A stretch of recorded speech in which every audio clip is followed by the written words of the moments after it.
Hello बच्चों, बहुत बहुत स्वागत है आपका अपने चैनल कक्षा गणित में। आज आपको पृष्ठीय क्षेत्रफल और आयतन की एक एक्सरसाइज है 13.1। इस एक्सरसाइज में आपको पृष्ठीय क्षेत्रफल और आयतन से संबंधित प्रश्नों को हल करना है। हालांकि इससे पहले हमने एक इंट्रोडक्शन वीडियो बनाया है। उस इंट्रोडक्शन वीडियो में आपके पृष्ठीय क्षेत्रफल और आयतन से संबंधित सारे फॉर्मूलों को वहां पर हमने प्रूफ सहित आपको बताया है। और अगर उन फॉर्मूलों को अब तक आपने नहीं पढ़ा है तो आई बटन दबा के उन फॉर्मूलों को आप जरूर पढ़ लें, क्योंकि इस एक्सरसाइज में सारे वो फॉर्मूले जो हमने पिछले वीडियो में बताए हैं वो सारे फॉर्मूले यहां पर यूज होने वाले हैं। ठीक है, तो यहां पर जो पृष्ठीय क्षेत्रफल और आयतन से संबंधित है वो आज हम फिलहाल पृष्ठीय क्षेत्रफल पर बात करेंगे। आयतन अगली बारी एक्सरसाइज में बात करेंगे। इस एक्सरसाइज में केवल पृष्ठीय क्षेत्रफल से संबंधित बातें होंगी। वास्तव में है क्या, दो आकृतियां जब जोड़ दी जाएंगी, मतलब आकृतियों का संयोजन कर दिया जाएगा, तो वहां पर आकृतियों के संयोजन का जो पृष्ठीय क्षेत्रफल ज्ञात करना है वो वास्तव में इस एक्सरसाइज में है। ठीक है, तो जैसे दो घनों को आपस में जोड़ दें, या एक बेलन है, बेलन के ऊपर शंकु रख दें, या बेलन के ऊपर गोला रख दें, तो इस तरीके से दो आकृतियों का संयोजन जब किया जाएगा तो वहां पर उसका पृष्ठीय क्षेत्रफल कैसे ज्ञात करेंगे, बस इस एक्सरसाइज में ये सब कुछ आपको आज प्रूव करना है, मानी हल करना है। इस तरीके के सारे क्वेश्चन होंगे इसमें। ठीक है, तो चलिए देखते हैं एक्सरसाइज के प्रश्न। तो देखिए, एक्सरसाइज का पहला प्रश्न है, दो घनों जिनमें से प्रत्येक का आयतन 64 घन सेंटीमीटर है कि संलग्न फलकों को मिलाकर एक ठोस बनाया जाता है जिससे प्राप्त घनाभ का पृष्ठीय क्षेत्रफल ज्ञात करिए। तो पहले समझने वाली बात हमने बताया, यहां पर हर प्रश्न दो ठोसों का संयोजन के रूप में एक दूसरा ठोस बना लिया गया है, दो ठोसों को मिलाकर के। हर एक प्रश्न में मोस्टली यही है। तो यहां पर दो घन हैं, इन दोनों घनों को जब एक साथ मिला लेंगे तो कुछ इस प्रकार देखो आकृति मान लो। घन तो आप जानते हैं, घन का क्या मतलब है? घन का मतलब है कि उसकी लंबाई, चौड़ाई, ऊंचाई तीनों भुजाएं बराबर है। जैसे हम एक उदाहरण के तौर पे माचिस की डिब्बी लें, तो माचिस की डिब्बी वास्तव में घनाभ के आकार की है, घन के आकार की नहीं है वो, क्योंकि उसमें लंबाई ज्यादा होती है, ऊंचाई कम होती है, चौड़ाई इससे कुछ ज्यादा होती है। मतलब लंबाई, चौड़ाई, ऊंचाई डिफर होता है, कुल मिला के बात ये है ना। और यदि लंबाई, चौड़ाई, ऊंचाई तीनों भुजाएं एक जैसी हो जाएं तो हम इसको घन कहते हैं। यही तो, जैसे हम यहां पर एक एग्जांपल के तौर पे लें, जैसे ये तो हमारा घनाभ है, अगर हम इसको यहां से कट कर दें, यहां से इस तरीके से, तो इस तरीके से ये आपका एक क्या बन जाएगा? घन बन जाएगा, क्योंकि जितनी भुजा ये है उतनी भुजा ये है और उतनी ही भुजा ये है। मतलब लंबाई और चौड़ाई, ऊंचाई बराबर बराबर। और यदि हम इसको और इधर वाले घन को दोनों को एक साथ यूं ऐसे मिला दें, मतलब आधा ये है, इसको एक घन कह सकते हैं, और एक इधर वाला ये घन कह सकते हो इसको, है ना। और जब दोनों को एक साथ मिला दोगे तो क्या बन जाएगा? ये घनाभ बन जाएगा। ठीक है ना। तो ये घनाभ जो बन जाएगा, ये इसकी पूरी टोटल भुजा कितनी हो जाएगी? ये अगर जितनी है उतनी ये है, मतलब इसकी दो गुनी हो जाएगी सीधी सीधी। लेकिन ये ऊंचाई तो नहीं बदल जाएगी, ऊंचाई तो वही रहेगी, और इसी प्रकार ये वाली चौड़ाई वाली भुजा भी वही रहेगी, है ना। तो चलिए यहां पर हम आपको बताते हैं। सबसे पहले हमें दिया गया है कि दो घनों जिनमें से प्रत्येक का आयतन, मतलब एक घन का आयतन आपको दिया गया है 64 घन सेंटीमीटर। ठीक है ना। यहां पर लिखना है घन का आयतन। घन का आयतन बराबर कितना दिया गया है? 64। यहां लिख दें दिया है। घन का आयतन बराबर लिख दें 64 सेंटीमीटर क्यूब।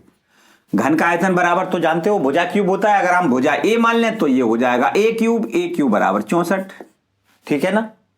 और अगर हम इसका घनमूल लें तो ए बराबर हो जाएगा कितना? ए क्यूब बराबर 64, तो ए बराबर कितना हो जाएगा? 4। 4 चौको 16 और 16 चौको 64, है ना। 4 गुणे 4 गुणे 4 तभी तो 64 होगा।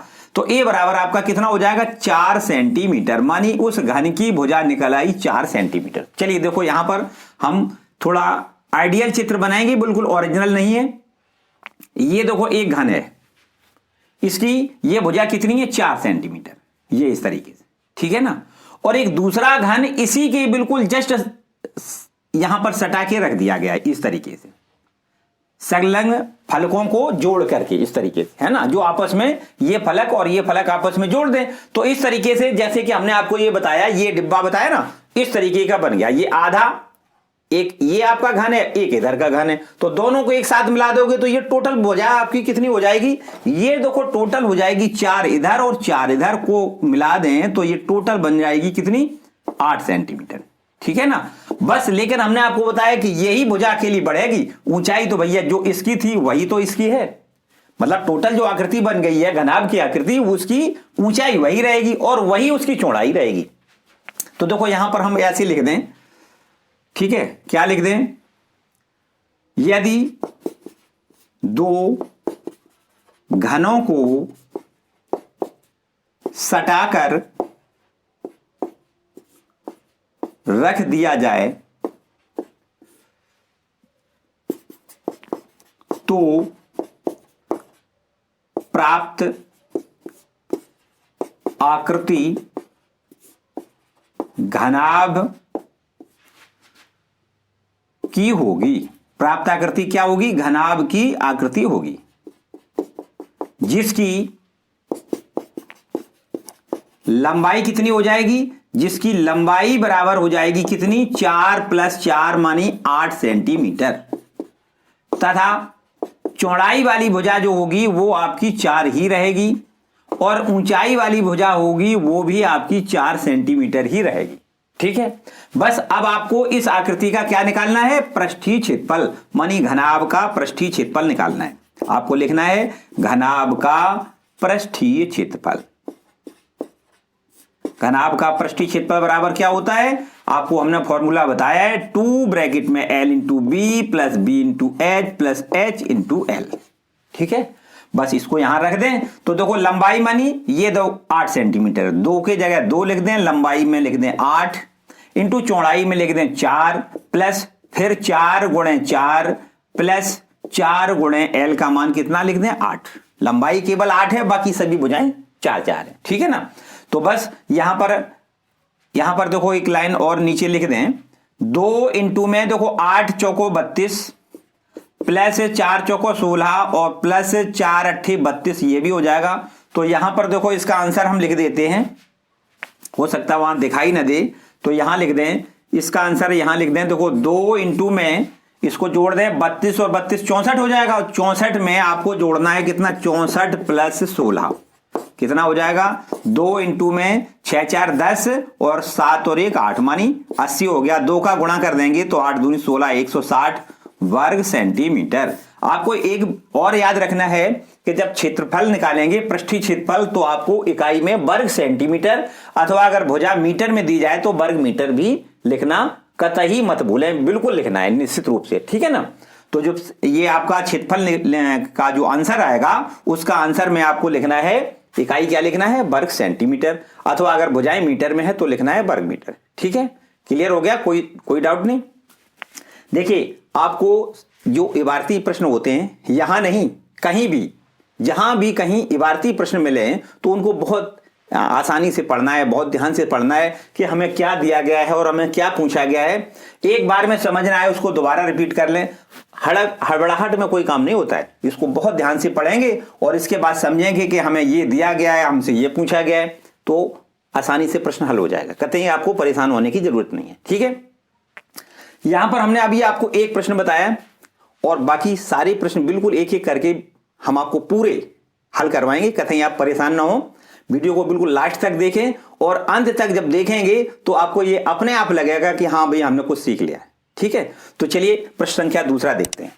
देखिए प्रश्न संख्या 2 लिखा है, कोई बर्तन एक खोखले अर्धगोले के रूप का है जिसके ऊपर एक खोखला बेलन अध्यारोपित है। अर्धगोले का व्यास 14 सेंटीमीटर है और इस बर्तन की कुल ऊंचाई 13 सेंटीमीटर है। इस बर्तन का पृष्ठीय क्षेत्रफल बताइए। देखो हर प्रश्न में आपको क्षेत्रफल, पृष्ठीय क्षेत्रफल हर प्रश्न में निकालना है। और यहां देखो क्या क्या दिया गया है कि किन किन 2 आकृतियों का संयोजन है। यहां पर एक ठोस है अर्धगोला, देखो खोखले अर्धगोले के ऊपर एक बेलन को ऊपर अध्यारोपित कर दिया गया, मानी रख दिया गया है। देखो इस प्रकार हम चित्र बनाएं, ये आपका कोई हो गया आधा गोला, ये आधा गोला। ठीक है, ये देखिए इस तरीके से। और इस आधे गोले के ऊपर आपको बनानी है एक बेलन, अध्यारोपित बेलन है, मतलब बेलन को इसके ऊपर रख दिया गया। अध्यारोपित का मतलब इसको आरोपित कर दिया गया है इस तरीके से, ठीक। आधे गोले के ऊपर आपको रखना है एक ये बेलन, ठीक है। और बस अब आपसे कहा गया है, देखो क्या क्या कहा गया है, पूरी बातें सर से सुन लो। सवाल की क्या है, अर्धगोले का व्यास 14 सेंटीमीटर है। तो अगर व्यास 14 है तो हम निश्चित रूप से कह सकते हैं त्रिज्या कितनी होगी, 7 होगी। तो ये देखो यहां से यहां तक इसको हम 7 सेंटीमीटर लिख लेते हैं। अगर ये 7 है देखो ये भी 7 होगा, क्योंकि ये भी तो बेलन की त्रिज्या है, ये 7 सेंटीमीटर, ठीक है। ये इस तरीके से थोड़ा छोटा करके ऐसे बना दें, ठीक है। तो अब इसके बाद यहां पर दिया गया है इस बर्तन की कुल ऊंचाई 13 सेंटीमीटर है। मानी जो बर्तन दिख रहा है टोटल इसकी ऊंचाई दी गई है कितनी, 13 सेंटीमीटर। यहां से यहां तक ये टोटल जो बर्तन है उसकी ऊंचाई कितनी है, 13 सेंटीमीटर। देखो चित्र से देखो, अगर ये जो आपका अर्धगोला है उसका ये त्रिज्या दी गई है 7, मानी व्यास 14 है तो त्रिज्या 7 हो जाएगी। तो अगर ये 7 है तो देखो ऊपर वाला ये हिस्सा जो दिख रहा है ये कितना होना चाहिए, 6। क्यों होना चाहिए 6, क्योंकि टोटल मिला के 13 है। तो 7 अगर नीचे है तो ऊपर 6, तभी तो 7 और 6 13 होगा।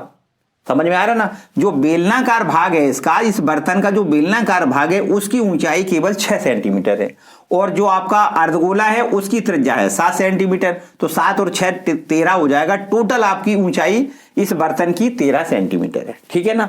अब जो आकृति आपको बनी दिख रही है उसका आपको पृष्ठीय क्षेत्रफल ज्ञात करना है, सीधा सीधा। तो आपको क्या करना है, इसका पृष्ठीय क्षेत्रफल निकालो, मानी अर्धगोले का, और प्लस इस बेलनाकार बर्तन जो है ऊपर वाला हिस्सा उसका पृष्ठीय क्षेत्रफल निकाल लें, दोनों को जोड़ दें, बस टोटल आकृति का आपका पृष्ठीय क्षेत्रफल ज्ञात हो जाएगा। देखिए सबसे पहले आपको क्या करना है, आप यहां लिख दें, सीधा एक ही बार में निकाल दें, ठीक है ना। आपको लिखना है बर्तन का पृष्ठीय क्षेत्रफल, बर्तन का पृष्ठीय क्षेत्रफल। वैसे तो आप दो अलग अलग आकृतियां हैं ना, दोनों के अलग अलग निकाल लें, दोनों जोड़ दें, हम टोटल एक साथ में ही कर दे रहे हैं। तो बर्तन का पृष्ठीय क्षेत्रफल बराबर आपको यहां क्या लिख लेना है, अर्धगोले का पृष्ठीय क्षेत्रफल, अर्धगोले का पृष्ठीय क्षेत्रफल प्लस बेलनाकार भाग का पृष्ठीय क्षेत्रफल, या लिख दें बेलन का पृष्ठीय क्षेत्रफल। बोलो यहां पर तो कोई समस्या है नहीं, दोनों को जोड़ देना है, बस हो गया काम। समझो बेलन का ये आपका अर्धगोले का जो पृष्ठीय क्षेत्रफल होता है, पूरे गोले का पृष्ठीय क्षेत्रफल कितना होता है, 4πr²। आधा गोला है तो क्या लिखना है, 2πr² लिखना है, ठीक है ना। और बेलन का पृष्ठीय क्षेत्रफल तो अब अच्छी तरीके से जानते होगे क्या होता है, बेलन का पृष्ठ मानी बकपृष्ठ मानी होता है 2πrh, ठीक है ना। बस इसको हल कर लें, आंसर आ जाएगा। यहां से एक काम कर सकते हो, यहीं पर आप 2πr दोनों पदों से 2πr आप कॉमन ले लो, तो यहां क्या बचेगा, r प्लस यहां देखो h, ठीक है ना। बस मान रख दो, हो जाएगा काम। 2π का मान लिख दें 22/7, r का मान आपको देखो 7 लिखना है, फिर ब्रैकेट में r का मान 7 लिखें प्लस h। देखो ध्यान दें, अक्सर लड़के क्या करते हैं, h के नाम पर आप 13 लिख दोगे, लेकिन 13 h मानी यहां h है क्या, h वास्तव में ये बेलन का ऊंचाई है, और बेलन की ऊंचाई प्रश्न में दिख रही है कितनी, 6 सेंटीमीटर। तो आपको यहां h की जगह पे 6 लिखना है, नहीं तो 13 लिख दो आप, गलत हो जाएगा, है ना, ठीक है। बस ये इस 7 से 7 को आप कैंसिल कर दें, और हमारा ये हो जाएगा कितना, 22 दूनी 44, और गुणे 7 और 6 का गुणा कर दें तो कितना हो जाएगा, 13, ठीक है। बस बताओ कितना हो जाएगा, देखो 13 चौको 52 हासिल 5, और 13 चौको 52 और 5 कितना हो गया, 57, ठीक। तो ये 575 वर्ग सेंटीमीटर आपको लिखना है। हमने आपको बताया इसकी इकाई में हमेशा आपको वर्ग सेंटीमीटर या वर्ग मीटर लिखना है, ठीक है ना। अगर ये सेंटीमीटर में ना होके त्रिज्या और ऊंचाई मीटर में होती तो हम यहां पर वर्ग मीटर लिखते, ठीक है। तो मेरे ख्याल से बिल्कुल एकदम स्पष्ट एक ही लाइन में समझ में आ गया होगा।